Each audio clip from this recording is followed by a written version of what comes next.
त्यांचं म्हणणं आहे की सरकारला काही पडलेलं नाही शेतकऱ्यांना. नाही, आता सरकारला शेतकऱ्याचं पडलेलं नाही म्हणूनच आम्ही बांधावर या ठिकाणी सगळं शेतकऱ्याचे कैवारी म्हणून मंत्री म्हणून या ठिकाणी बांधावर पडलो कालपासून. आदित्य ठाकरेंनी चार्टर प्लेननी यावं आणि 1 तासात शेतकऱ्याच्या बांधावर येऊन 3 वर्षानंतर फोटोशूट काढावा आणि या ठिकाणी शेतकऱ्याच्या बाबतीत पुतना मावशीचं प्रेम दाखवावं, याच्यासारखं दुर्दैव तर काहीच नाही. आदित्य ठाकरे असंही मला कळालं की म्हणले की महाराष्ट्राला कृषी मंत्री कोण माहित नाही. माझं म्हणणं आहे की आदित्य ठाकरेंनी मी एकदा दोघांनी बैलजोड तिफणीवरती बसावून कोण दुरीत तिफन मारतय बघावं. म्हणजे तुम्ही सोन्याचा चमचा तोंडात जन्माला घेऊन आल्याला तुम्हाला शेती माहित नाही, बांध माहित नाही. आता 3 वर्षानंतर बांधावर येतात, तेही निवडणुका समोर आल्यात म्हणून. अशा गलिच्छ राजकारणाला मला काही उत्तर द्यायचं नाही. हे राजकारण करण्यासाठी आता दौऱ्यावर आहेत. आम्ही मात्र शेतकऱ्यांच्या दुःखात आणि शेतकऱ्याला मदत करण्यासाठी या ठिकाणी जे आम्ही कटिबद्ध आहोत. का आम्ही शेतकऱ्याची पोरं आहेत. शेवटी आज पदावर असू नसू, पण जोपर्यंत पदावर आहोत आणि शेतकऱ्याला मदत करायच्या ऐपत भगवंतानी आम्हाला जर दिली असेल तर आम्ही आमची सगळी प्रतिष्ठा पणाला लावून अशा संकटाच्या काळात शेतकऱ्याला मदत केली पाहिजे, हीच सरकारची भूमिका आहे आणि ती आम्ही मांडतो. राज ठाकरे म्हणतायत की सरकारला चांगली वेळ आहे. या संदर्भात अग्रिम हे देण्याची तरतूद अशी आहे की असे ज्या वेळेस अतिवृष्टीचं संकट येतं, ज्यावेळेस पीक हे आपल्या हार्वेस्टिंगच्या अगोदरच्या परिस्थितीत असतं आणि त्या परिस्थितीमध्ये ज्यावेळेस रबी चांगली दिसायला, खरीप चांगली दिसायला लागतं आणि क्रॉप चांगलं दिसायला लागतं, यावेळेस तर बंपर क्रॉप आपण महाराष्ट्रामध्ये पाहत होतो.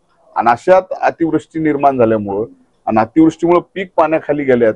या संकटाच्या काळात 25% अग्रिम देणं आणि अंतिम कापणी प्रयोगानंतर किती नुकसान नेमकं झाले त्याच्यानंतर क्रॉप इन्शुरन्स देणं. खरं तर हा फायदा 1 रुपयातच शेतकऱ्यांना मिळतोय.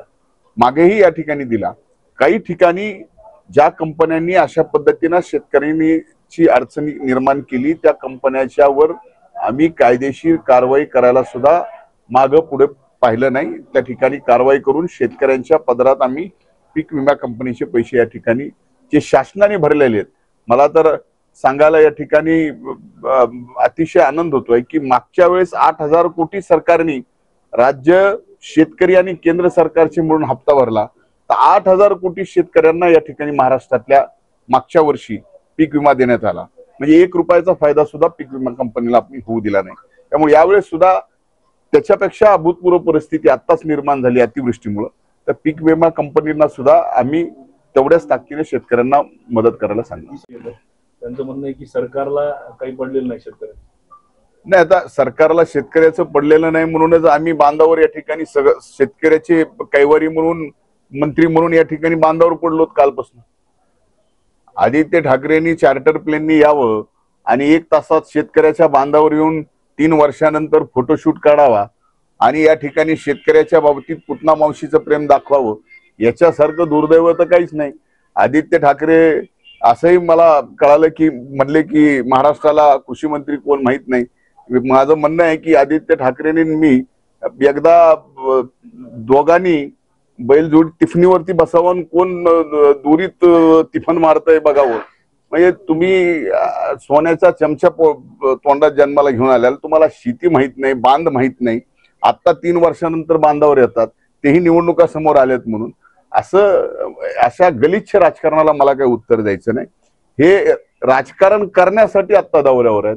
आम्ही मात्र शेतकऱ्यांच्या दुःखात आणि शेतकऱ्याला मदत करण्यासाठी या ठिकाणी जे आम्ही कटिबद्ध आहोत. का आम्ही शेतकऱ्याची पोरं आहेत. शेवटी आज पदावर असू नसू, पण जोपर्यंत पदावर आहोत आणि शेतकऱ्याला मदत करायच्या ऐपत भगवंतानी आम्हाला जर दिली असेल तर आम्ही आमची सगळी प्रतिष्ठा पणाला लावून अशा संकटाच्या काळात शेतकऱ्याला मदत केली पाहिजे, हीच सरकारची भूमिका आहे आणि ती आम्ही मांडतो.